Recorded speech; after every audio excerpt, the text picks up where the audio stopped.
দর্শকেরা তো সবাইকে আমন্ত্রণ জানাচ্ছি নিউজ 24 এর প্রতিদিনের আয়োজন আর এসএলএসটিএল জনতন্ত্র গণতন্ত্র অনুষ্ঠানের সঙ্গে আছি আমি প্লাবন রহমান। আপনারা নিশ্চয়ই জানেন যে উত্তরার মাইলস্টোন স্কুল অ্যান্ড কলেজে একটি বিমান বাহিনীর যুদ্ধ বিমান বিধ্বস্ত হয়েছে এবং এটি খুবই অনাকাঙ্ক্ষিত বিষয় এবং এটি নিয়ে যারা স্কুলের শিক্ষার্থী ছিলেন হতাহত হয়েছেন বিভিন্ন হাসপাতালে আসলে চিকিৎসাধীন রয়েছেন অনেকে।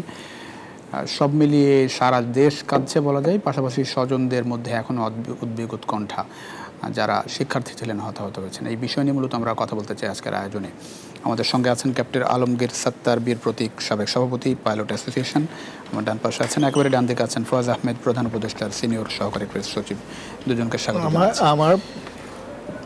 আমরা একটু যদি দিতে হয় জি স্যার, আমরা দেব। আমরা একটু আমাদের সঙ্গে ব্রিগেডিয়ার জেনারেল অবসরপ্রাপ্ত ডক্টর শামীম কামাল, নিরাপত্তা বিশ্লেষক। শামীম কামাল, আপনাকেও স্বাগত জানাচ্ছি জনতন্ত্র গণতন্ত্র অনুষ্ঠানে। আমরা শুরু করতে চাই আলমগীর সত্তার আপনাকে দিয়ে।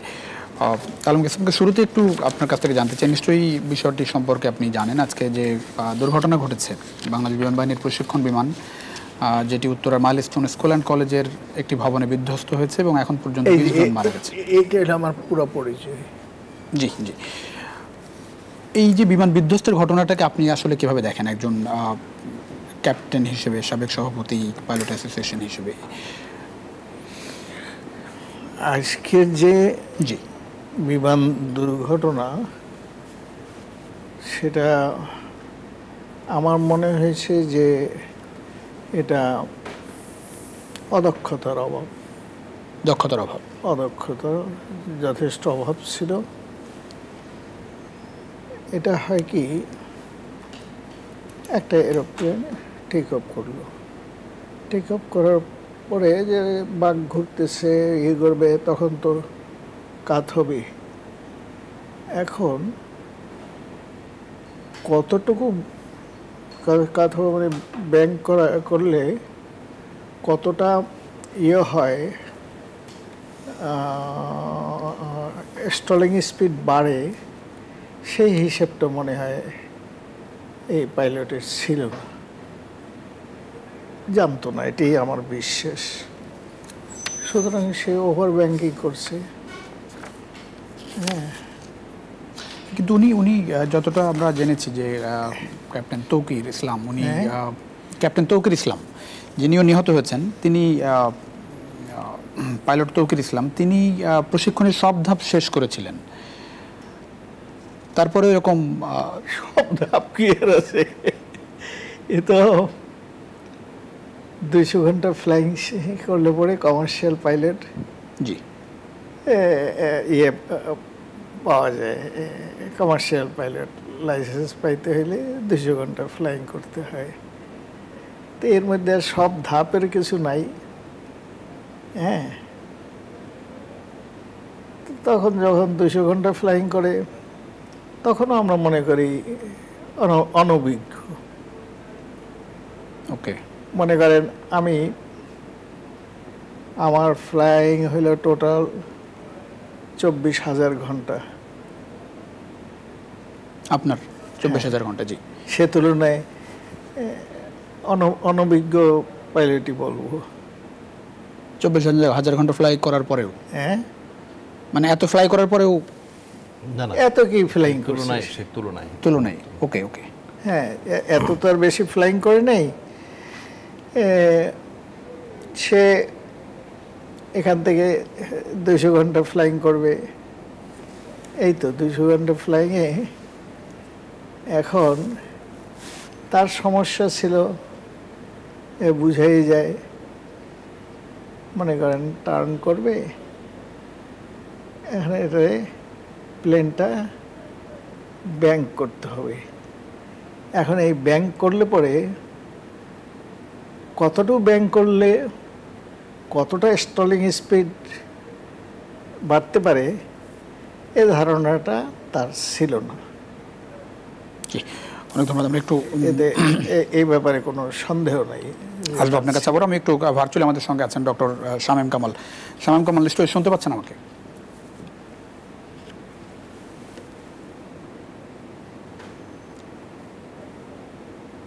ব্রিগেডিয়ার জেনারেল অবসরপ্রাপ্ত ডক্টর শামীম কামাল, শুনতে পাচ্ছেন?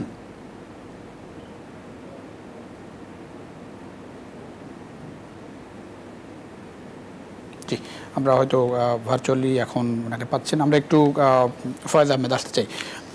ফয়েজ, তো আমরা দেখলাম যে মানে খুবই অনাকাঙ্ক্ষিত বিষয়, এবং যারা অভিভাবক তারা খুবই উৎকণ্ঠায় সময় পার করছেন। আপনি নিশ্চয়ই জানেন, যারা আসলে বাচ্চা কাচ্চা স্কুলে ছিল সেই অবস্থায়, ক্লাস চলাকালীন অবস্থায় একেবারে এই ছুটির সময়ও বলা যায়, সেই সময় এরকম একটি ঘটনা ঘটেছে, এবং এটি বাংলাদেশে এরকম ঘটনা ঘটে নাই। বিধ্বস্ত হয়েছে, কিন্তু স্কুলে এরকম আসলে ঘটনা ঘটেনি। সরকারের দিক থেকে আসলে বিশেষ করে এখন যে বিষয়টি রেস্কিউ, একই সঙ্গে যারা হতাহত হয়েছে হাসপাতালে চিকিৎসাধীন, সরকারের জায়গা থেকে প্রস্তুতি কিংবা সহায়তার জায়গাটা একটু জানতে চাই। জি, আপনাকে ধন্যবাদ। আসলে ঠিক এরকম একটি বিষয় নিয়ে কথা বলতে হবে, এটা খুবই খুবই পীড়াদায়ক আমাদের। আমি আজকে হসপিটালগুলিতে গিয়েছি, স্বজনদের যেই আহাজারি দেখুন, মানে এখানে যে বয়সের বাচ্চারা প্রাণ হারিয়েছে, প্রায় একই রকম বয়সের বাচ্চা আমার নিজেরও আছে। জাস্ট এটা ভাবা যায় না আর কি, যে মা তার সন্তানকে সাজিয়ে গুছিয়ে স্কুল ড্রেস পরিয়ে হয় স্কুলে পাঠিয়েছে, নয়তো নিজেই নিয়ে এসেছে, অপেক্ষা করছে আর কিছুক্ষণ পরে ক্লাস ছুটি হয়ে যাবে, ছুটি হবে। এই বাচ্চাগুলি ক্লাস থেকে চলে গেল মর্গে। এটা দেখুন, আসলে রাষ্ট্র তো তার জায়গা থেকে অনেক ধরনের দায়িত্ব আছে। আপনি খুব রাইটলি পয়েন্ট আউট করেছেন যে ঘটনা ঘটে যাওয়ার পর শোক জানাতে পারি, আমরা সমবেদনা জানাই, স্বজনের পাশে গিয়ে দাঁড়াই, শোক দিবস করতে পারি, তদন্ত করতে পারি, কিন্তু কোনো কিছু দিয়েই আসলে এই মানুষগুলিকে, এই মাসুম বাচ্চাগুলিকে আর ফেরত আনা যাবে না। এখন রাষ্ট্রের ইমিডিয়েট যে দায়িত্ব, সেটা হচ্ছে রেস্কিউ অপারেশনটা খুব ইমিডিয়েটলি রেসপন্স করা, খুব যথাযথ তদারকির মধ্য দিয়ে সেটা সম্পন্ন করা, চিকিৎসা ব্যবস্থা নিশ্চিত করা, প্রয়োজনীয় সকল চিকিৎসার নিশ্চয়তা প্রদান করা। এই জায়গাগুলিতে আপনিও নিশ্চয়ই আমার সঙ্গে একমত হবেন, সরকারের কোনো জায়গায় কোনো কিছুতেই এখন পর্যন্ত ঘাটতি পরিলক্ষিত হয়নি। এখন প্রশ্ন হচ্ছে, যেই বিমানটি উড্ডয়ন করেছিল, সেই বিমানটি নিয়ে আমরা নানান পরিসরে নানান আলোচনা হতে দেখছি। এটা আমাদের জন্য খুব দুর্ভাগ্যজনক। এইটা কি ধরনের বিমান বাহিনী এই বিষয়টি নিয়ে তারা তদন্ত করছে, ঠিক ত্রুটিটা কোথায় সেটা তদন্ত করে বের করা যাবে, কিন্তু এই তদন্ত আমাদের হারিয়ে ফেলা প্রাণগুলিকে আর ফেরাতে পারবে না। প্রধান উপদেষ্টা বলেছে অবশ্যই তদন্ত হবে। এখন ব্যাপারটা হচ্ছে, এইটা বললে এরকম একটা সময় না এই আলাপটা করা, আপনার এটা বললে খুব পলিটিক্যাল শোনাবে। এরকম পুরনো বিমান বা এরকম জরাজীর্ণ ব্যবস্থা, আমরা এত এত উন্নয়নের গল্প শুনতাম, আমরা এত এত আধুনিক করে ফেলেছি সব কিছুর গল্প শুনতাম, আমরা আমাদের সব শ্রেণী পেশার মানুষের মুখে সাফল্যের বন্দনা শুনতাম, তাহলে এই অবস্থা কেন হবে? এখন এই অবস্থা তো যেটা হয়ে গেছে সেটা তো হয়ে গেছে। আমাদের বাহিনীগুলির আসলে এই সমস্ত ইকুইপমেন্টসের যে দক্ষতা, সেই দক্ষতার বিষয়ে আমাদেরকে খুব সিরিয়াসলি নজর দিতে হবে। এবং আরও একটি বিষয় নিয়ে আলোচনা হচ্ছে যে ঢাকা শহরের মতো ঘনবসতিপূর্ণ একটি এলাকায় কেন এরকম ঘটনা ঘটলো, সেটাও নিশ্চয়ই কারণ জানা যাবে। তবে ইমিডিয়েটলি আমি যতটুকু আপনাকে বলতে পারি, ওই বিষয়গুলি আসলে আমাদের প্রত্যেকেরই আগ্রহ, এগুলি আমরা খুব দ্রুত জানতে চাই কেন এটা হলো, কিন্তু এই কেন হলো এই কারণটা আসলে খুব দ্রুত জানা যাবে না। তবে যতটুকু সরকারের দিক থেকে অবস্থান বা প্রতিশ্রুতির জায়গা, সরকার কোনো কিছুতেই এই মুহূর্তে অবহেলা করছে না। যত ধরনের চিকিৎসা প্রয়োজন হয় সব চিকিৎসা, যে মানুষগুলি চলে গেছে তাদেরকে আর আমরা পাবো না, কিন্তু যে মানুষগুলি এখনো বেঁচে আছে, মারাত্মকভাবে জখম নিয়ে বেঁচে আছে, তাদের যেন চিকিৎসায় কোনো ত্রুটি না হয়। আপনি যেটি বলছিলেন যে এখন তো ধরেন সোশ্যাল মিডিয়ায় অনেক কথাবার্তা হচ্ছে সরকার কি এটিকে স্বাভাবিক দুর্ঘটনা হিসেবে দেখছে কিনা? প্রথম কথা হচ্ছে যেহেতু তদন্তের কথা প্রথম কথা হচ্ছে দেখুন, সরকার এটাকে একটি দুর্ঘটনা হিসেবে দেখছে। সেটা কি স্বাভাবিক দুর্ঘটনা, অস্বাভাবিক দুর্ঘটনা, পরিকল্পিত কোনো পক্ষের কোনো উদ্দেশ্য ছিল কিনা, এই কোনো বিষয়ে এই পর্যায়ে কথা বলার আসলে কোনো সুযোগ নেই। এটা আপনি বুঝতেই পারেন, কোনো সুযোগ নেই। সুতরাং আমাদেরকে একটু সময় নিতে হবে সেটা বোঝার জন্য।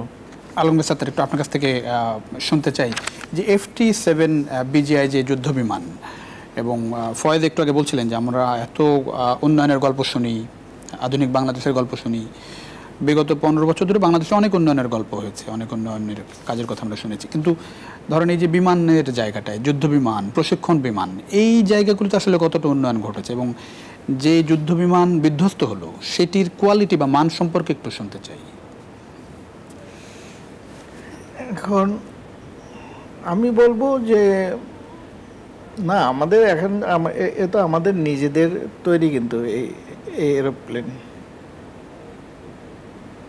সে হিসেবে যে খুব উঁচু পর্যায়ের একটা তা বলা যাবে না, তবে নিশ্চয়ই সেফ, এতে সন্দেহ নাই। কারণ যে পাইলট এই প্লেনটা করবে, সে তো সব কিছুই ভালোভাবে ইঞ্জিন স্টার্ট করা থেকে সব কিছু দেখে নেয়। তার আগে সে 2 বার চক্কর দিয়ে দেখে এরোপ্লেনটা ঠিক আছে নাকি, তারপরে সে ইঞ্জিন স্টার্ট করে সে দেখে, জি, তারপর তো সে আকাশে উঠবে। তো নিশ্চয়ই সেগুলো সে সম্পন্ন করছে, কিন্তু এখানে ওই পাইলটের যে অদক্ষতা ছিল এটাও বোঝা যায়। এটা বোঝা যায়। সে প্লেন যখন যে কোনো কারণেই টার্ন করতেছে, টার্ন করতে গেলেই প্লেনকে ব্যাঙ্ক করতে হবে।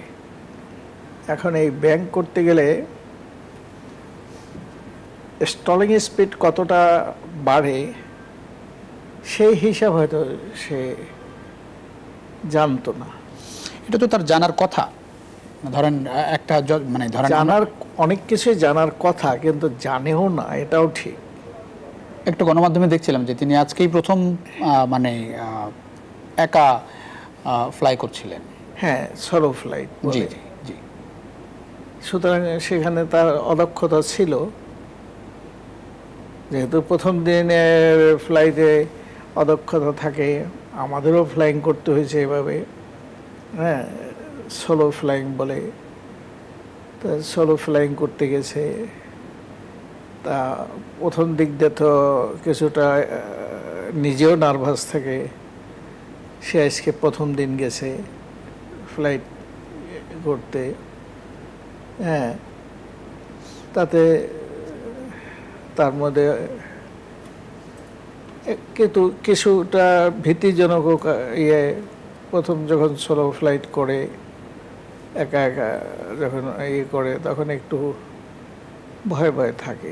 কনফিডেন্ট ওই রকম থাকে না, কনফিডেন্সের লেভেল অনেক কম থাকে। এইসব কারণে হলো তাকে করছে। আরেকটা বিষয় আসছে সামনে, সেটি হচ্ছে যে মানে এরকম প্রশিক্ষণ বিমান সেটি রাজধানীর মতো জনবহুল জায়গায়, ঘনবসতিপূর্ণ জায়গায় মানে করতেই হয় কেন? নাকি এটি একটু ধরেন চট্টগ্রাম বা কক্সবাজার মতো জায়গায়, ফাঁকা জায়গায়, দেশে সেসব জায়গায় করা ভালো হইতো, কিন্তু করে না যে তা না। জি, ফ্লাইং করে। এটা ম্যান্ডেটরি না। অনেক দেশ আছে, আমি নাম বলতে পারি, করে তারা এরকম জায়গায় ফ্লাইং করে, কারণ বড় রানওয়ে আছে। কিন্তু যদি এই প্রশিক্ষণকালে তারা যদি নিরিবিলি, যেখানে বারবার টেক অফ করবে, ল্যান্ডিং করবে, এটা যেমন আমরা যখন প্রশিক্ষণ নিছি সেই সময় 1965 সালে আমরা কক্সবাজারে আমরা ফ্লাইং করতাম। হ্যাঁ, তা সেসনা প্লেন সুবিধা হলো কি, হালকা প্লেন, ওই যে সমুদ্র তীরে যে কালো জি ইয়েটা, ও স্তর মোটামুটি ওর উপরেও ল্যান্ড করে যাওয়া যায়, সেটাও করছি। রাজধানীতে তো মানে প্রশিক্ষণের সময় তো রাজধানীতেও করেছেন নাকি? হ্যাঁ, প্রশিক্ষণের সময় ধরেন হ্যাঁ, ঢাকার আকাশেও তো হ্যাঁ, ফ্লাই করেছেন। আকাশেও ফ্লাইং করছি। তারপরে বেশি ফ্লাইং করছি কক্সবাজার, যেহেতু কক্সবাজার তো এত উন্নত ইয়ে ছিল না, আর একটা রানওয়ে, তা ওখানে সুবিধা ছিল এই যে বারবার ল্যান্ডিং টেক অফ প্র্যাকটিস করার জন্য খুব ভালো উপযুক্ত জায়গা ছিল এটা। এখানে ঢাকা শহরে তো সেটি খুবই কঠিন আসলে, সেরকম ফাঁকা জায়গা। কিন্তু ধরেন দিয়াবাড়ি যে জায়গাটাই দুর্ঘটনাটি ঘটলো, সেই জায়গায়ও তো অনেক ফাঁকা জায়গা ছিল। হ্যাঁ, মানে স্কুলটাকে স্কেপ করার কোনো সুযোগ, মানে পাইলট অনেক বলছেন যে ধরেন আইএসপি আজকে যেটি বলেছে যে মানে যান্ত্রিক ত্রুটি দেখা গেছিল উড্ডয়নের পরে বিমানটিতে, পাশাপাশি পাইলট সর্বোচ্চ চেষ্টা করেছে ফাঁকা জায়গায় ল্যান্ডিং করার, কিন্তু শেষ পর্যন্ত সে পারেনি। আমি সম্পূর্ণটা জানি না, জি, তবে পাইলটের অদক্ষতা প্রমাণিত, সন্দেহাতীতভাবে এটা প্রমাণিত যে পাইলটের অদক্ষতা ছিল। হ্যাঁ, তাও সে এই প্রথম দিন সে গেছে সোলো ফ্লাইট করতে। তারপরে আপনি বলছেন যে সে এখনো ওই যে একা ফ্লাই করার উপযোগী হয়ে ওঠেনি, তাই তো? না, উপযোগী তো হয় ফ্লাইং করতে করতে। এখন আবার ঢাকার সুবিধাও আছে, অনেক বড় রানওয়ে, সুতরাং এখানে ফ্লাইং করলে সেই সুবিধাটা পাওয়া যায়। জি, আমাদের সঙ্গে একটু ডক্টর শামীম কামাল আছে, একটু ওনার সঙ্গে কথা বলে আসি, আপনার কাছে নিশ্চয়ই আবার আসবো। ডক্টর শামীম কামাল শুনতে পাচ্ছেন নিশ্চয়ই আপনি আমাকে? জি, শুনতে পাচ্ছি। শামীম কামাল, এই যে অনাকাঙ্ক্ষিত দুর্ঘটনা নিয়ে একটু আপনার অবজারভেশন জানতে চাই। আসলে এটি নিয়ে নানা কথাবার্তা হচ্ছে, এবং আজকে আমরা দেখলাম যে যিনি পাইলট ছিলেন তৌকির, তিনি প্রথমবার একা বিমান ওড়ানোর কারণে তার পরিবারে রাজশাহীতে মানে একরকম স্বস্তি আনন্দ ছিল, শেষ পর্যন্ত সেটি আসলে বিষাদে পরিণত হয়েছে। আমাদের এখানে যিনি আছেন আলমগীর সাত্তার বীর প্রতীক, তিনি সাবেক সভাপতি পাইলট অ্যাসোসিয়েশনের, তিনি বলছেন যে তিনি এটিকে আসলে পাইলটের অদক্ষতা হিসেবে দেখেন। সব মিলিয়ে একটু আপনার পর্যবেক্ষণ জানতে চাই দুর্ঘটনা নিয়ে। জি, আপনাকে ধন্যবাদ সব আলোচককে।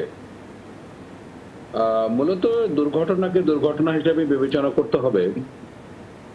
আমাদের এখানে F7 যে ফাইটারটি ক্র্যাশ করেছে, আমরা এটা দেখলাম যে অলমোস্ট ক্র্যাশ ল্যান্ডিং এর ক্ষেত্রে এখন হ্যাঁ একটা বিষয় আপনি বলতে পারেন যে এখানে পাইলটের অদক্ষতা আমি কিছু দেখি না, কারণ বাংলাদেশ বিমান বাহিনী যথেষ্ট পেশাদার একটা বাহিনী, এবং যতক্ষণ পর্যন্ত তার উপরে আস্থা না আসবে ততক্ষণ পর্যন্ত তার হাতে আমাদের যুদ্ধ বিমান দেওয়ার কথা না। আর রানওয়ে হিসাবে বা বেজ হিসাবে আমাদের আসলে এত বিকল্প নেই। অনেক পুরানা যে বেজ আমাদের বঙ্গবন্ধু বেজ, এটা থেকে যথেষ্ট নিরাপদ বলে আমি মনে করি। একটা জায়গায় একটা বিষয় আমরা আলোচনা বা চিন্তা ভাবনা করা যেতে পারে, যে সেটা হচ্ছে যে এই এয়ারক্রাফট গুলি হয়তো পুরনো, আমার এক্স্যাক্টলি ঠিক মনে নেই, তো এই বিষয়ে একটু চিন্তা ভাবনা করা দরকার, গবেষণা করা দরকার। কিন্তু পাইলটের অদক্ষতা এটা আমি মনে হয় না, কারণ সে ক্রমান্বয়ে অনেকদিন ফ্লাই করেছে, সে স্কোয়াড্রন লিডার। এখন এই পর্যায়ের একজন পাইলটের কাছে আমি মনে করি না যে তার অনভিজ্ঞতার কারণে এরকম একটা দুর্ঘটনা ঘটেছে। এবং শেষ পর্যন্ত আমরা দেখলাম যে সে হয়তো বিভিন্ন ধরনের চেষ্টা করেছে যে বহুল এলাকায় না ফেলে যদি এটা ফাঁকা কোনো জায়গায় মানে মানে ফেলে দেওয়া যেত, তাহলে হয়তো বা ক্ষয়ক্ষতি মানে জানমালের ক্ষতি কম হতো। সেরকম একটা চিন্তা ভাবনা থেকে শেষ পর্যন্ত পাইলট কিন্তু পেশাদারিত্ব দিয়ে যে বেল আউট করে, ইজেক্ট করে, সেটা কিন্তু করেছে। সুতরাং সবকিছু মিলে এটা একেবারে হঠাৎ করে মানে খোলা চোখে এটার উপরে অবজারভেশন দেওয়াটা আমার মনে হয় ঠিক হবে না। এটা পেশাদারিত্ব দৃষ্টিভঙ্গি থেকে এটা টেকনিক্যাল অ্যাসপেক্ট কি, পাইলটের প্রশিক্ষণ কি ছিল, কোন পর্যায়ে ছিল, তারপরে যুদ্ধ প্রশিক্ষণ বিমানের এটার কত পুরাতন, এটার সার্ভিসিবিলিটি কিরকম ছিল, সবকিছু মিলে আমার মনে হয় এটা একটু বিচার বিবেচনা করে মন্তব্য করাটা বুদ্ধিমানের কাজ হবে। শামিকুল, একটা বিষয় বলছিলেন যে আমাদের যে এই যে প্রশিক্ষণ যুদ্ধবিমান এগুলোর মানে কোয়ালিটি বলি বা মান সম্পর্কে একটু শুনতে চাই। অনেকেই বলেন যে এটি এসব জরাজীর্ণ বিমান দিয়ে আসলে প্রশিক্ষণ চালানো হয়, পুরনো, খুব বেশি মানসম্পন্ন না, এগুলা কি আসলে ঠিক কিনা?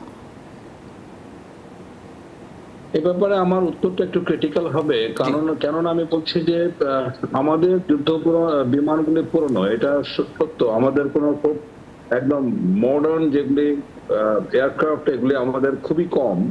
আমরা যদি দেখি যুদ্ধ বিমানের সক্ষমতার দিক থেকে MiG-21 অনেক পুরোনো ভার্সন, এবং যেসব প্রশিক্ষণ বিমান আছে এগুলো আমি এক্স্যাক্টলি ঠিক বর্তমান মান জানি না, বাট অত্যাধুনিক বা সর্বাধুনিক নয়, এটা আমি বুঝি বা এটা আমি জানি। এখন বাংলাদেশ এয়ারফোর্সের মানে বিমান শক্তির কথা বাদ দিয়ে যদি এটা সক্ষমতার দিকটা দেখি, সেখানে কিন্তু অনেক দুর্বলতা আছে বা কাজ করেছে। দেখুন, আমাদের যে মানে পেরুর বিমান বাহিনী কিছুদিন আগে তাদের পুরনো ভার্সন অনেক এয়ারক্রাফটকে বাতিল করে দিয়ে নতুন নতুন এয়ারক্রাফটে গেছে। আমি এই জন্য উদাহরণ দিলাম পেরুর, বিকজ তাদের মিরেজ এয়ারক্রাফট ছিল, তাদের এখন স্পেয়ার পার্টস পাওয়া যায়নি। কিন্তু আমাদের এখন পর্যন্ত যে যুদ্ধ বিমান প্রশিক্ষণের জন্য বা যুদ্ধের জন্য, ফাইটিং এর জন্য যেসব কেনা হচ্ছে বা এগুলো অনেক পুরোনো ভার্সন, কোনো সন্দেহ নাই। এখানে অনেক কাজ করার সুযোগ আছে, এটাকে আমি অস্বীকার করতে চাই না, এবং এটা কেউই অস্বীকার করতে পারবে না। মোটা দাগে আমি আপনার প্রশ্ন যদি উত্তর দেই, আমাদের এসব অত্যাধুনিক একেবারে সচল জিনিস নয়, এবং প্রত্যেক বছর 3-4টা বা 5টা এরকম দুর্ঘটনা ঘটছে। এটা কোনো ভালো উদাহরণ নয়। যদিও বিমানকে কখনোই কিন্তু আপনার পুরাতন বলা যায় না, যত পুরানো বিমানও হোক না কেন, এটা যখন মানে উঠতে সক্ষম হয়, এটাকে মোটামুটি নতুন বিমানের পর্যায়ে চিন্তা ভাবনা করা হয়। কিন্তু বয়স তো হয়েছে বিমানগুলি, ভার্সন তো অনেক পুরনো, এর চেয়ে অনেক বেশি অত্যাধুনিক বিমান এসছে প্রশিক্ষণের জন্য বা ফাইটার এয়ারক্রাফট হিসেবে, অনেক অত্যাধুনিক বিমান আসছে, কিন্তু সেদিকে আমাদের নজর আমি গত 20-25 বছরে দেখছি না। এটা অবশ্যই এখানে একটা বড় ধরনের একটা গাফিলতি বা একটা দুর্বলতা আছে বলে আমি স্বীকার করি। অনেক ধন্যবাদ। আমরা ছোট্ট একটা বিরতিতে যাচ্ছি। শামীম কামাল, বিরতির পরে এসে নিশ্চয়ই আপনার সঙ্গে আবারও কথার সুযোগ হবে। দর্শক, ছোট্ট একটা বিরতির সময় হয়েছে, আর এসএলএসটিএল গণতন্ত্রের কিছুক্ষণের মধ্যে ফিরছি, আশা করি সঙ্গে পাচ্ছি আপনাদের বিরতির পর। দর্শক, আবারও স্বাগত আর এসএলএসটিএল গণতন্ত্রের সঙ্গে আছেন প্লাবন রহমান, আমাদের সঙ্গে আছেন স্বাধীনতা পুরস্কারপ্রাপ্ত ক্যাপ্টেন আলমগীর সাত্তার বীর প্রতীক, একই সঙ্গে যিনি সাবেক সভাপতি পাইলট অ্যাসোসিয়েশন, আছেন ফয়েজ আহমেদ, প্রধান উপদেষ্টার সিনিয়র সহকারী প্রেস সচিব, একই সঙ্গে ভার্চুয়ালি আমাদের সঙ্গে আছেন ব্রিগেডিয়ার জেনারেল অবসরপ্রাপ্ত ডক্টর শামীম কামাল। আমরা আলোচনায় ফিরবো। আমরা একটু সরাসরি জাতীয় বার্ন ইনস্টিটিউটে যেতে চাই, সেখানে আছেন আমাদের সহকর্মী আল মোহামিনুল খান।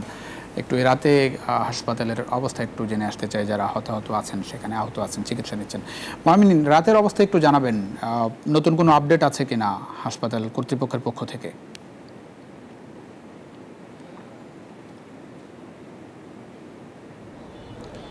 ধন্যবাদ প্লাবন আপনাকে। আমি এই মুহূর্তে দাঁড়িয়ে আছি কিন্তু বার্ন ইনস্টিটিউটের ঠিক সামনেই। এখন পর্যন্ত কিন্তু রাতে যে ব্রিফিংটা হয়েছে তারপরে নতুন কোনো আপডেট আসেনি, তবে আমরা কথা বলে জানতে পেরেছি কিন্তু যে এখানে কিন্তু অনেক রোগীদের আত্মীয় স্বজনরা আসছেন তাদের প্রিয়জনকে খোঁজার জন্য, এখন পর্যন্ত খুঁজে পাচ্ছেন না। বিশেষ করে অনেক রোগী কিন্তু পরিচয় এখন শনাক্ত করা যায়নি, যেহেতু লাশগুলো খুব বাজে অবস্থায় আছে, তাই শনাক্ত করা সম্ভব নয় ডিএনএ টেস্ট করা ছাড়া। এবং ডিএনএ টেস্টের প্রক্রিয়া কিন্তু চলমান রয়েছে, এবং তারপরেই জানা যাবে আসলে তারা কারা, যারা তাদের পরিবারকে হারিয়েছেন। এবং সেই পরিবারগুলো কিন্তু বাইরে ভিড় করেছেন তাদের প্রিয়জনের ছবি নিয়ে। আমাদের সাথে কথা হয়েছিল বেশ কয়েকজন অভিভাবকের সাথে, তাদের সন্তানের খোঁজ পাচ্ছেন না কিন্তু তারা। এবং এই মুহূর্তে কিন্তু এখানে অনেক সেনাবাহিনীর কঠোর প্রহরা রয়েছে, ভেতরে কাউকে অবস্থা করতে দেওয়া হচ্ছে না। কাউকেই নয়, এবং তবে বাইরে অনেক বেশি ভলেন্টিয়ার এবং অনেক মানুষ অবস্থান রয়েছে এবং অনেক স্বেচ্ছাসেবক কিন্তু বেশ ব্যস্ত রয়েছেন রাস্তা ক্লিয়ার করার জন্য।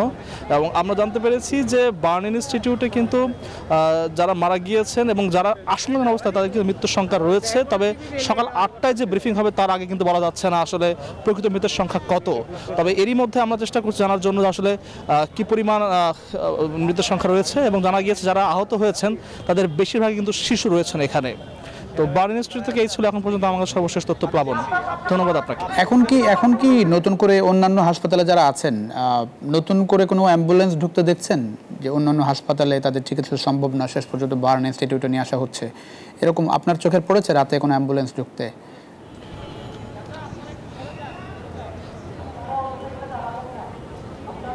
সবচেয়ে বড় সমস্যাটি হচ্ছে ভেতরের কোনো তথ্য কিন্তু বাইরে আসছে না এবং জানানো হচ্ছে না। তবে আমরা দেখেছি প্রায় 5 থেকে 6টি অ্যাম্বুলেন্স কিন্তু আমরা আসার পর অর্থাৎ রাত 10টার পরে কিন্তু বার্ন ইনস্টিটিউটে ঢুকেছে, এবং যতটুকু জানতে পেরেছি এগুলো কিন্তু বিভিন্ন হাসপাতাল থেকে নিয়ে আসা গুরুতর যারা আহত রোগী রয়েছেন তাদেরকে নিয়ে আসা হয়েছে।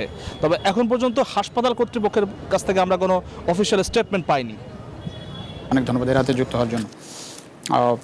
আলমগীর সাত্তার, কী ধরনের তাগিদ পরামর্শ থাকবে আমি একটু জানতে চাই। আমরা কি ঘাটতি আসলে কোথায় দেখেন? মানে কারণ আমরা বলছি বছরে 1-2-3টা ঘটনা আমরা দেখি মাঝে মাঝে, গড়াই বললাম আর কি। হ্যাঁ, প্রশিক্ষণরত যুদ্ধ বিমান বিধ্বস্ত হয়। হ্যাঁ, প্রশিক্ষণরত একটু অ্যাক্সিডেন্টগুলো বেশি হচ্ছে, কিন্তু বাঙালি পাইলটদের কিন্তু একটা সুনাম আছে, তারা ফ্লাইংয়ে ভালো, জি যথেষ্ট ভালো, তাদের যথেষ্ট সুনাম আছে। হ্যাঁ, তো সেটা যে মধ্যেও এই ঘটনাগুলো ঘটতেছে, এ ব্যাপারে মনে হয় কিছু কার্যকর ব্যবস্থা নেওয়া উচিত। এবারের ঘটনা সেটা বিমান বাহিনী এরই করা উচিত। বিমান বাহিনী আর সিভিল এভিয়েশন তো একই, তাদের উচিত যে এরকম ঘটনা না ঘটে। এই ঘটনাকে থেকে মনে হয় অনেকখানি রক্ষা পাওয়া যাইতে পারে। হ্যাঁ, জি, পাইলটরা এখন আমি কি বলবো যে পাইলটদের, হ্যাঁ, বাঙালি পাইলটদের একটা সুনাম আছে, সবসময় ছিল, এখনো আছে। তারপরে এই ঘটনা যে ঘটে, এগুলো যদি সিভিল এভিয়েশন আর যদি আরো একটু উদ্যোগী হয় তাহলে অনেক পরিষ্কার। অনেক ধন্যবাদ ফয়জ আহমেদ। আমরা এই ঘটনার পরে সোশ্যাল মিডিয়ায় অনেক তথ্য বলি, অপতথ্য বলি, বিভ্রান্তি, এখন এআই এর যুগে নানা রকম বিভ্রান্তিও ছড়ানোর একটা চেষ্টা দেখা যাচ্ছে, এবং অনেকে বলছেন যে রাজনৈতিকভাবেও অনেকে কাজ করার চেষ্টা করছেন, সেই অভিযোগও আছে। জি, এটা আপনি খুব রাইটলি পয়েন্ট আউট করেছেন। আসলে আমাদের এখানে মানে বাংলাদেশের ইতিহাসে তো কখনো আর এরকম একটি মানে দুঃখজনক ঘটনা, এত বড় দুর্ঘটনা আমরা স্কুলের ভেতরে বিমান তো আর এরকম আমরা কখনো দেখিনি। এরকম একটি ঘটনা যখন পুরো জাতি আসলে শোকাহত, যখন পুরো জাতি আসলে স্তব্ধ হয়ে গেছে, ঠিক সেই সময় আমরা দেখছি যে কিছু কিছু মানুষ নানান মাধ্যমে, বিশেষত সোশ্যাল মিডিয়ায় এই বিষয়টাকে নানানভাবে নানান রূপ দেওয়ার চেষ্টা করেছে, রাজনৈতিক রং লাগানোর চেষ্টা করেছে। কেউ কেউ প্রতিহিংসা পরায়ণ রাজনৈতিক বক্তব্য রেখেছে। এটা খুবই দুঃখজনক। আবার দেখুন, বাংলাদেশে গত বছরগুলিতে, বিশেষ করে গত 15-16 বছরে যে কোনো ঘটনাকে আড়াল করার, মৃতের সংখ্যাকে গোপন করার যেই প্রবণতা সরকারের মধ্যে আমরা দেখেছি, সেই জায়গা থেকে মানুষের মনে কিন্তু আবার কিছু এ ধরনের ভয়ের জায়গা থেকে অনেকে অনেক কথা বলছেন যে প্রকৃত হতাহতের সংখ্যা যেন গোপন করা না হয়। আমি এখানে আপনাকে একটা কথা বলি, যদি খুব একদম সাদামাটাভাবে আমরা চিন্তা করি, ঢাকার উত্তরায় মাইলস্টোন স্কুল অ্যান্ড কলেজে যে সমস্ত শিক্ষার্থীরা পড়াশোনা করে, এরা প্রত্যেকেই রেজিস্টার্ড, তাই না? স্কুলের খাতায় প্রত্যেকের নাম, পরিচয়, পদবি, বাবা মা সব কিছুই বিস্তারিত আছে।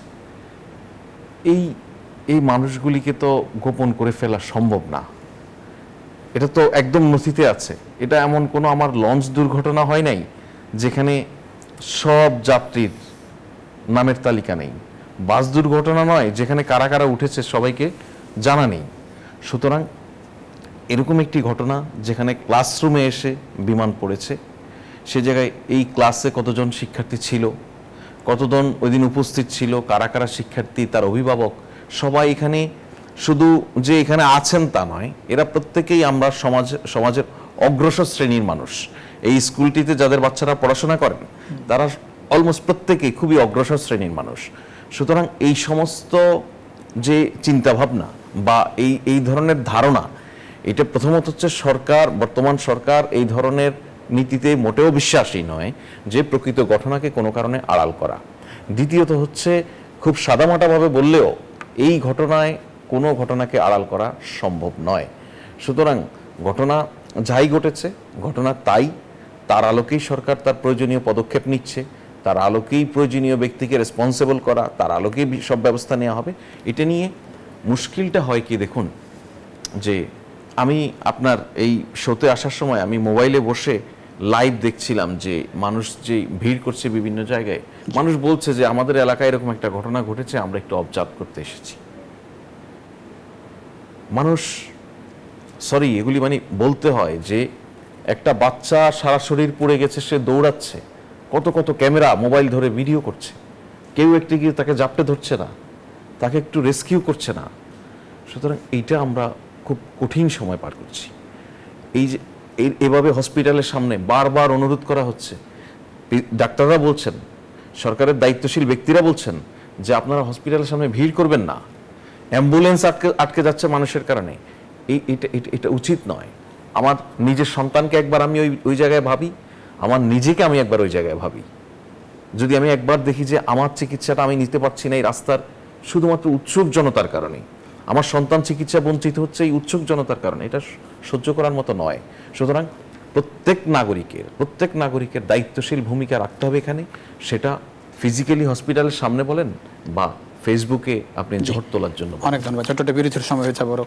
ডক্টর শামীম কামাল, বিরতির পরে এসে নিশ্চয়ই আপনার কাছে ফিরবো। একটু জানতে চাইবো যে আমরা যে আমাদের বাহিনীগুলোর যে যুদ্ধ বিমান বলি বা প্রশিক্ষণ বিমান বলি, বিমান, সেগুলোর ত্রুটি বিচ্যুতি খোঁজার জন্য আর কি কি করা উচিত বলে মনে করেন, এবং ঘাটতির জায়গাগুলো নিয়ে একটু শুনতে চাইবো বিরতির পরে। ছোট্ট বিরতি, নিশ্চয়ই বিরতির পরে আপনার কাছে আসছি। দর্শক, আশা করি আপনাদেরও সঙ্গে পাচ্ছি বিরতির পর। দর্শক, আবারও স্বাগত RSLSTL জনতন্ত্র গণতন্ত্রের সঙ্গে আছেন প্লাবন রহমান। আমরা কথা বলছিলাম মাইলস্টোন কলেজ ট্র্যাজেডি নিয়ে। আসতে চাই ব্রিগেডিয়ার জেনারেল অবসরপ্রাপ্ত ডক্টর শামীম কামাল। শামীম কামাল, যুদ্ধ বিমান বিধ্বস্ত হলো, এটি খুবই অনাকাঙ্ক্ষিত, কিন্তু একটা প্রশ্ন খুব ঘুরে ফিরে আসছে যে ঢাকার মতো জনবহুল জায়গায় প্রশিক্ষণ বিমান, এই ট্রেনিংগুলো আসলে ঢাকায় হওয়া উচিত বলে মনে করেন কিনা এই ঘটনার পরেও? জি, আপনাকে আরেকবার ধন্যবাদ এবং ছোট্ট একটি সংশোধনী দিতে চাই। আমি এখনো PhD কমপ্লিট করিনি। তো যাই হোক, এই প্রশ্নটা হচ্ছে যে ঢাকার মতো জায়গায় আমাদের এত বিলাসিতা করার কোনো সুযোগ নেই। মানে একটা এয়ারবেস করা, এখানে যে খরচ এবং এটা হিউজ, এটা চিন্তার বাইরে, যেটা আমাদের হঠাৎ করে এরকম একটা সিদ্ধান্ত নেওয়ার কোনো সুযোগ নেই। আর দ্বিতীয়ত হলো, যদি এয়ারক্রাফট অত্যাধুনিক হয়, প্রশিক্ষিত পাইলট হয়, তাহলে এটা কোনো সমস্যা নেই যে কোনো জায়গাতে, যে কোনো জনবহুল জায়গায়। কারণ এটার স্পিড, গতি এত বেশি এই যুদ্ধ বিমানগুলির, এটা যে কোনো সময় যদি দুর্ঘটনা ঘটে তাহলে রানওয়েটা টেক অফ করার মধ্যে 3 মিনিটের মধ্যে 4 মিনিটের মধ্যে ঢাকা শহর পার হতে পারবে না। একটা অত্যাধুনিক যুদ্ধ বিমানের জন্য বাংলাদেশের যে কোনো সীমান্ত থেকে বাংলাদেশের রাজধানী ঢাকাতে পৌঁছাতে মোট সময় লাগে 6 মিনিট ম্যাক্সিমাম। তাহলে চিন্তা করেন, তাহলে এইভাবে এটার স্পিডের সাথে এটার নিরাপত্তা বের করাটা খুবই মুশকিল। তা আমি মনে করি এটা কোনো ফিজিবল অপশন না। তবে যদি কক্সবাজার এলাকার মতো, যেখানে আমাদের একটা FOB হচ্ছে, ফরওয়ার্ড অপারেশনাল বেস, তো এখানে ঝুঁকি বা বিপদ ঘটলে এরকম জনবহুল এলাকা অ্যাভয়েড করা সম্ভব।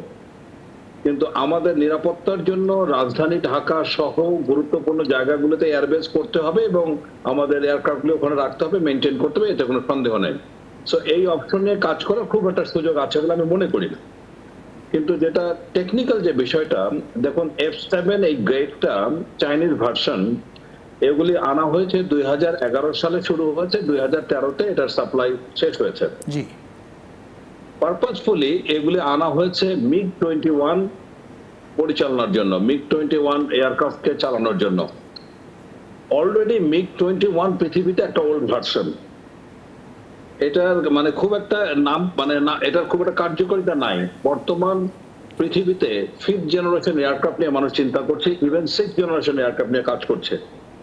আমাদের আছে MiG-29। MiG-29 এখন কয়টা আছে, কি অবস্থা, সেটা নিয়ে আমি কথা বলতে স্বাচ্ছন্দ্য বোধ করছি না, বিকজ এটা টেকনিক্যাল ডাটাগুলো আমি জানি। আমি যেহেতু ওয়ার স্টাডিজে ছিলাম অনেকদিন, সুতরাং এটা একটু সংবেদনশীল, এই জন্যই বলতে চাচ্ছিলাম। কিন্তু যেটা খুবই উদ্বেগের বিষয়, আজকে যেটা মিস্টার ফয়েজ বললেন বা মানে বৈমানিক যিনি বললেন যে বাংলাদেশ পাইলটদের অনেক সুনাম আছে, এটার দুইটা বিষয়। এক হচ্ছে আমাদের কতটা বিমান চলে, বেসামরিক বিমানের কথা বলছি, সংখ্যায় খুবই কম। পৃথিবীর অন্যান্য বড় এয়ারলাইন্স গুলো চিন্তা করে, এমিরেটস বা অন্যান্য, তাদের সাথে মিলালে আমাদের অনুপাত সংখ্যা খুবই কম। সুতরাং কম সংখ্যা হলে দুর্ঘটনা কম করবে, এটাও স্বাভাবিক। দ্বিতীয়ত হলো অফকোর্স আমাদের পাইলটরা প্রশিক্ষিত, কিন্তু আপনি দেখুন সামরিক বিমান দুর্ঘটনা বা এরকম বিধ্বস্ত হওয়ার সংখ্যা কিন্তু খুবই অ্যালার্মিং। এটাকে কিন্তু মানে হালকাভাবে দেখার কোনো সুযোগ নেই। যদি বছরে 4-5টা যুদ্ধ বিমান বিধ্বস্ত হয়, তাহলে সেই এয়ারক্রাফট গুলোর ভার্সন, তার কার্যকারিতা এবং এটা ব্যবহার কি, আমি যে আকাশ নিরাপত্তার জন্য এত ওল্ড ভার্সন ব্যবহার করছি, এটা কি আমার আকাশ নিরাপত্তার যথেষ্ট ঝুঁকি এবং উদ্বেগজনক নয়? আমি এই জায়গাগুলি নিয়ে কাউকে কাজ করতে দেখিনি, কাউকে কথা বলতেও দেখিনি। যে আমরা আশা করি যে এই ঘটনার পরে নিশ্চয়ই এই বিষয়গুলো 4 বছর ছিলাম, অনেক বেশি কাজ হবে। ছিলাম, আমি সেখানেও দেখেছি এসব নিয়ে অনেক আলোচনা হয়, কিন্তু বাস্তবে গিয়ে এসব কাজ করা কোনো সুযোগ। অনেক ধন্যবাদ শামীম। আমরা একেবারে শেষ পর্যায়ে আলমগীর সত্তার, কি ধরনের পরামর্শ থাকবে এই ধরনের দুর্ঘটনা এড়াতে ভবিষ্যতে? এই যে ঘটনাটা ঘটলো, জি, আর নিশ্চয়ই আমরা এরকম চাই না।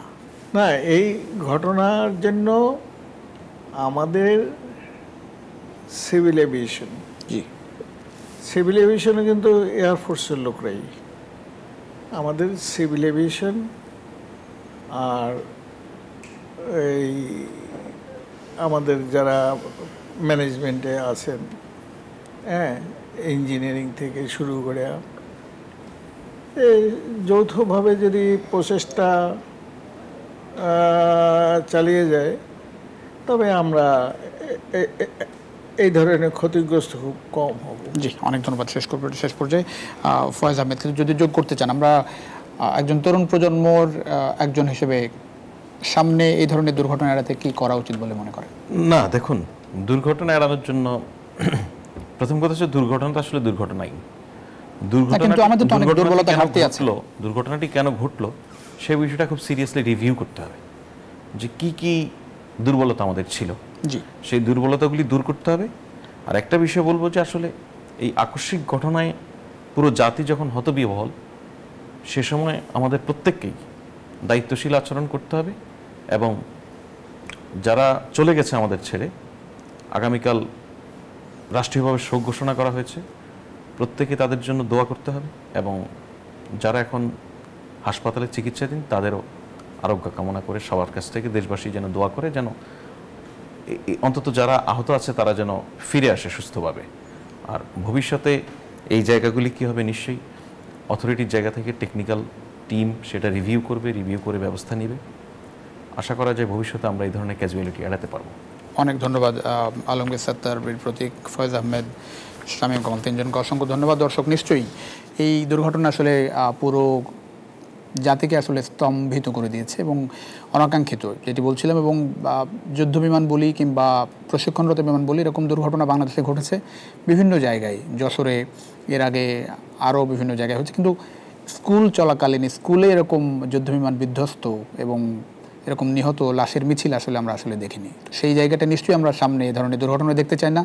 সেজন্য যা যা করা দরকার তা নিশ্চয়ই কর্তৃপক্ষ করবে, সেই প্রত্যাশায় শেষ করছি আজকের RICL জনতন্ত্র গণতন্ত্র। দেখা নিশ্চয়ই অন্য সময়। সে পর্যন্ত ভালো থাকবেন সবাই।